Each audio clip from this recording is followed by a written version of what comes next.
प्रणाम दोस्तों, मैं KR Sihag, assistant professor government college Bhadra. अपने पढ़ रहे थे जनरल साइंस।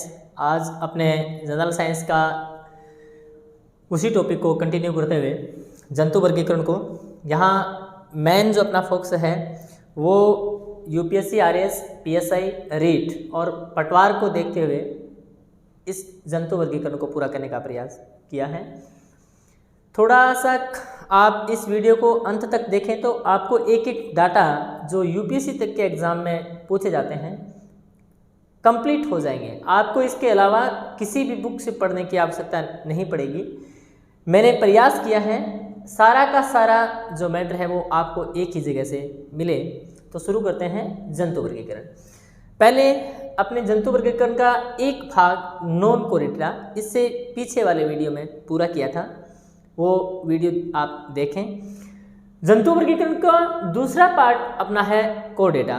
कोडेटा के अंदर अगर अपने बात करें तो कोडेटा को दो भागों में बांट सकते हैं। कोडेटा का मतलब है रज्जु की जंतु, यानी इसमें रज्जु मिलती है। प्रोटोकोडेटा और वर्टिब्रेटा। प्रोटो का मतलब, प्रोटो शब्द मैंने आपको कल भी बताया था, प्रोटो शब्द जहां भी आता है इसका मतलब होता है विकास की प्रिमिटिव अवस्था। प्रोटो के बाद आपको जो अवस्था आ गई वो इसकी उच्च अवस्था होगी, जैसे मैंने आपको कल बताया था। तो प्रोटोकोडेटा के अंदर यहाँ जो रज्जु की है वो बन तो जाती है लेकिन लाइफ टाइम नहीं रहती। इसको हम दो भागों में बांट देते हैं, यूरोकोडेटा और सिफेलोकोडेटा। यूरोकोडेटा है उसमें जो रज्जु की है, जो नोटोकोड है वो केवल और केवल लार्वावस्था में मिलती है, उसके बाद ये समाप्त हो जाती है। इसका बेस्ट एग्जांपल है एसिडिया। आपने पढ़ा भी होगा एसिडिया के अंदर रिट्रोग्रेसिव डेवलपमेंट होता है, यानी प्रतिगामी विकास। रज्जु की बनी थी, रज्जु बनी थी, समाप्त हो गई। सिफेलोकोडेटा, इसमें जीवन भर नोटोकोड पाई जाती है। इसका बेस्ट एग्जांपल है ब्रैंकियोस्टोमा, ठीक है। और अपने इसके बाद दूसरा जो कोडेटा का अपना संघ है वो है वर्टिब्रेटा। वर्टिब्रेटा की बात करें तो वर्टिब्रेटा को दो भागों में बांटा गया है, एगेंथा और गैंथोस्टोमेटा। स्टोमेटा का मतलब होता है बेटा मुंह, जबड़े, ठीक है। एगेंथा, गैंथो का मतलब होता है जबड़े और स्टोमेटा, यानी गैंथो का मतलब है जबड़े, ए का मतलब है एब्सेंट, इनमें जबड़े नहीं होते। इसका बेस्ट एग्जांपल है पैट्रोमाइजोन हैगफिश। ये IAS 2012 में प्रश्न आया था, वास्तविक मछली नहीं है। तो ये फिश लग रही है आपको, मछली जैसी लग रही है लेकिन है नहीं, हैगफिश, सिल्वर फिश। ये अलग से मैं आपको एक वीडियो में डाल के बताऊंगा कि वास्तविक मछली और इन मछलियों में क्या अंतर है। दूसरा है हमारा गैंथोस्टोमेटा। गैंथोस्टोमेटा को हम फिर दो भागों में बांट लेते हैं। एक तो पीसीज में बांट लेंगे, एक बांट लेंगे टेट्रापोडा में। टेट्रा का मतलब है चार और पोडा का मतलब आज ही मैंने बताया था, पोडा मतलब होता है पैर। तो इनमें टेट्रा चार जो पैर होते हैं इनको अपने अलग से पढ़ेंगे। पीसीज वर्ग यानी मछलियां, इनको हम फिर दो भागों में बांटते हैं, एक कॉन्ड्रिकथीस, एक ओस्टिकथीस। कॉन्ड्रियोन शब्द का मतलब होता है कार्टिलेज, यानी इन मछलियों का जो अंदर का कंकाल है एंडोस्केलेटन, अंतः कंकाल जिसको बोलते हैं, वो उपास्थल का बना होता है। और इनमें एयर सैक, वायुकोश नहीं होते। अरे बेटा आम वायुकोश को नहीं, मछली है वह वायुकोश हो तो तेरे, इनमें वायुकोश नहीं होते हैं। तो इनको जीने के लिए लाइफ टाइम तैरना पड़ता है, दिन भर तैरना पड़ता है, जैसे ही तैरना बंद करेंगे डूब जाएंगे। तो ऐसी मछलियां जिनको जो निरंतर तैरते रहती हैं कौन से वर्ग में आएंगी, कॉन्ड्रिकथीस में। ओस्टिन का मतलब है अस्थि। इनका जो अंतः कंकाल है वो किसका बना होगा, अस्थियों का बना होगा, और इनमें वायुकोश मिलेंगे। ये प्रश्न बहुत बार पूछा गया है। इसका सबसे बेस्ट एग्जांपल कोड मछली, अरे काफ़ी चर्चा में रहती है। कोड मछली है वो लीवर ऑयल के लिए बहुत फेमस है। तो कई बार ऐसा भी पूछते हैं किस मछली का जो लीवर ऑयल किस मछली से प्राप्त होता है। कोड मछली से लीवर ऑयल जो प्राप्त होता है वो बहुत आयुर्वेदिक तरीके से अपने काम आता है। टेट्रापोडा की बात करें, एक चीज़ और देखना है आपको, यहाँ HC जहाँ भी आपको दिख रहा है इट मीन है हार्ट चैम्बर, हृदय के चैम्बर। आज अपने देखते हैं कि हृदय के चैम्बर जैसे दो आलिन दो नीले हैं। पीसीज वर्ग है, इसमें हार्ट के दो ही चैम्बर हैं, एक आलिन एक नीले। और एक चीज इसमें बार बार पूछी जाती है, समतापी असमतापी। असमतापी का मतलब होता है जिनका तापमान, शरीर का तापमान वातावरण के हिसाब से बदलता रहता है, तो वो तो होंगे असमतापी। और जिनका शरीर का तापमान वातावरण के हिसाब से नहीं बदलता है वो क्या होंगे, समतापी। तो ये याद रखना है आपको एग्जाम की दृष्टि से। टेट्रापोडा का पहला जो संघ है एम्फीबिया। एम्फी का मतलब होता है बोथ, दो जगह। यहाँ वो जीव दो जल और स्थल दोनों जगह रहते हैं, उसको हम उभयचर। पादप जगत का उभयचर किसे कहते हैं, ब्रायोफाइटा। ठीक है, ओके।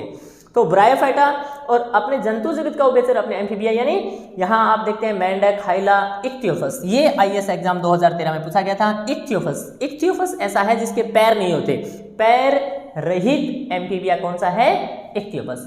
इनके हार्ट में चैम्बर कितने होंगे, 3। और असमतापी, कैसे होंगे ये, असमतापी। शरीर का तापमान वातावरण के हिसाब से बदलता रहता है। और इसमें जो शोषण है वो किसके द्वारा होता है, गिल्स के माध्यम से होता है, आपको पता ही है। मछली अपना शोषण किससे करती है, गिल्स से। जब एम्फीबिया वर्ग है जब पानी में रहता है तो ये भी अपना शोषण किससे करता है, गिल से करता है। जैसे ही स्थल पर आता है तो इसकी जो नम त्वचा होती है, कौन सी त्वचा, नम त्वचा। तो बहुत बार प्रश्न पूछता है बेटा कॉमन एग्जाम में कि मेंढक है उनमें शोषण का अंग कौन सा है, तो उसमें नम त्वचा है वो भी शोषण का अंग करती है, फेफड़े भी होते हैं। और जब वो पानी में रहता है तो उसका जो लार्वा है वो गिल्स से भी शोषण करता है। अगला है हमारा रेप्टिलिया। रेप्टिलिया यानी रैंक कर चलने वाले जीव, सरीसृप वर्ग। सबसे इंपॉर्टेंट है, इनके शरीर के ऊपर क्या पाए जाते हैं बेटा, सल्क। ये बहुत बार प्रश्न में पूछा गया है।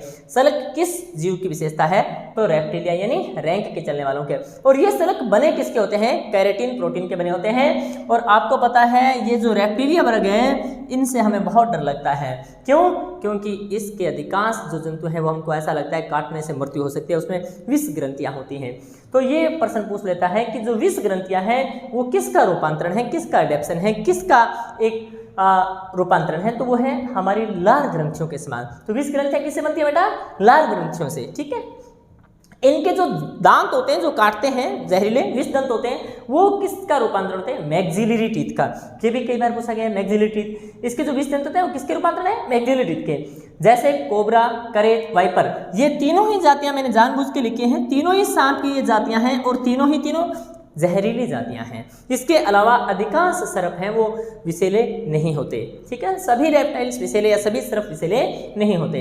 और ये आपको याद रखना है, बहुत इंपॉर्टेंट लक्षण है बाह्यकरण। इसमें भी नहीं होता, इसमें भी नहीं होता और रेप्टिलिया में भी नहीं होता। तो बाह्यकरण क्या रहेगा, इनमें अनुपस्थित रहेगा। डायनासोर, आपने नाम सुना होगा। अरे डायनासोर को नाम तो खूब सुनेगा था रो। एक युग हो जगह बहुत बड़ा बड़ा जंतु पृथ्वी पर रहता, तो डायनासोर को किस में रखोगे आप, रेप्टिलिया वर्ग में। कौन से वर्ग में रखोगे, रेप्टिलिया में। ओके, तो यहां तक के जो जंतु हैं सारे क्या हैं, असमतापी। सबका ही हार्ट किससे बना हुआ है, 3 चैम्बर का, है ना। और सारे ही क्या है, अंडज हैं। ठीक है ना। घड़ियाल इसका अपवाद है जिसका हार्ट 4 चैम्बर का बना होता है। ये कई बार पूछ लेते हैं एग्जाम में। बाकी सभी का हार्ट कितना बना होता है, 3 चैम्बर का। ओके, एवीज वर्ग। एवीज वर्ग है यानी पक्षी वर्ग, आपको पता है। इसमें वेरी इंपॉर्टेंट, ये प्रश्न बहुत बार पूछा गया है।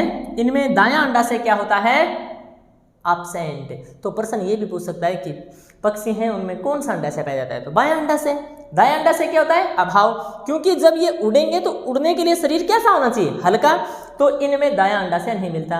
बाह्यकरण, अरे पक्षियां कान देखे आगे थे, फिर थे वो मुझे कागलो उड़ किया जाए तो, अरे उनके इंटरनल ईयर तो होते हैं, बाह्यकरण पल्लव नहीं होते, यानी बाहर ने कौन दिखे यहाँ।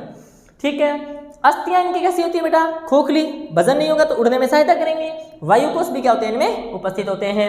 ये सभी जीव कैसे होते हैं, अंडज होते हैं। और उनके शरीर का तापमान, ये पहले जीव हैं जिनके शरीर का तापमान वातावरण के तापमान से नहीं बदलता, यानी समतापी। केवल 2 ही जीव हैं जो समतापी हैं, यानी 2 वर्ग। एक तो हमारा एवीज वर्ग है और एक हमारा मैमलिया, स्तनधारी वर्ग, जिसमें हम आते हैं। वेरी इंपॉर्टेंट इसमें से फैक्ट बनते हैं। क्रोप क्या है, क्रोप जो है वो कबूतर जो होते हैं उनके गले में अन्नकूट पाया जाता है। जो नवजात बच्चे होते हैं उनको दूध पिलाने में काम आता है। कील, अरे पक्षी देख रहे हो आगे वो भागा वो यहाँ उठेड़ो से लगे थाने। ये प्रश्न आया है कि जो कील है वो किसका रूपांतरण है, ब्रेस्ट बोन। अरे जी छत्ती हड्डी बनी यहाँ नौकाकार हो जाए ताकि पक्षी उड़े तो हवा ने क्रॉस कर दे, है ना। उड़ने में सहायक होता है, तो उड़ने में सहायक कौन होता है, कील। और हमिंग बर्ड ये सबसे छोटा पक्षी है ना, सबसे छोटा पक्षी। बहुत बार एग्जाम में आता है। और एक पक्षी की खास बात है, आगे भी उड़ सके लेरे भी उड़ सके।